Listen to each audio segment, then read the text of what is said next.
Hi friends, இன்றைக்கி duty முடிஞ்சு வீட்டுக்கு வந்தாச்சு. வரும்போதே கொஞ்சம் பழங்கள்லாம் வாங்கிட்டு வந்திருந்தேன். வந்ததும் சாப்பிட்டு முடிச்சுட்டு அந்த பழத்தெல்லாம் ஒன்று ஒன்றா எடுத்து அரேஞ்ச் பண்ணி வச்சிட்ருந்தேன். சரி, டெய்லி சாப்பாடாக சாப்பிட்டு கொஞ்சம் நடக்கக்கூட தெம்பு இல்லாமல் இருக்குதுன்னு ஒரு ஃபீலிங் இருந்துச்சு மனசுக்குள்ளே. சரி, நம்மளால் முடிஞ்ச ஏதோ 2-3 பழங்கள் வாங்கி சாப்பிட்லாம். அது வாங்கி ஊறுதோ ஊர்லேயோ ரத்தம்லாம் ஊறுதோ இல்லையோ இருந்தாலும் அது ஒரு மன திருப்தி.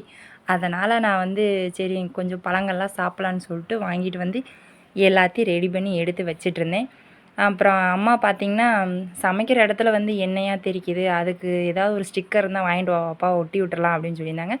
அது நம்ம கடையிலேயே அந்த ஸ்டிக்கர் இருக்குது. அந்த ஸ்டிக்கர் நான் நைட்டு தான் கொண்டு வந்திருந்தேன்.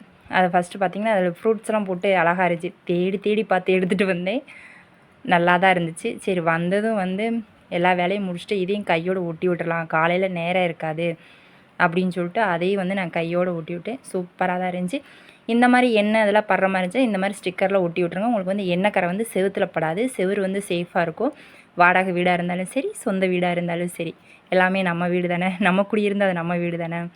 ஒட்டி முடிச்சுட்டு பார்த்தா சூப்பராக இருந்துச்சு. அப்புறம் நைட்டே நான் காலையில் ஜூஸில் கலந்து குடிக்கிறதுக்காக பாதாம் பிசின் ஊற வச்சுட்டு தூங்கினேன். காலையில் எழுந்திரிச்சு இது நல்லா ஊறி வந்துடும். காலையில் ஜூஸில் கலந்து குடிக்கலாம், உடம்புக்கு ரொம்ப நல்லது.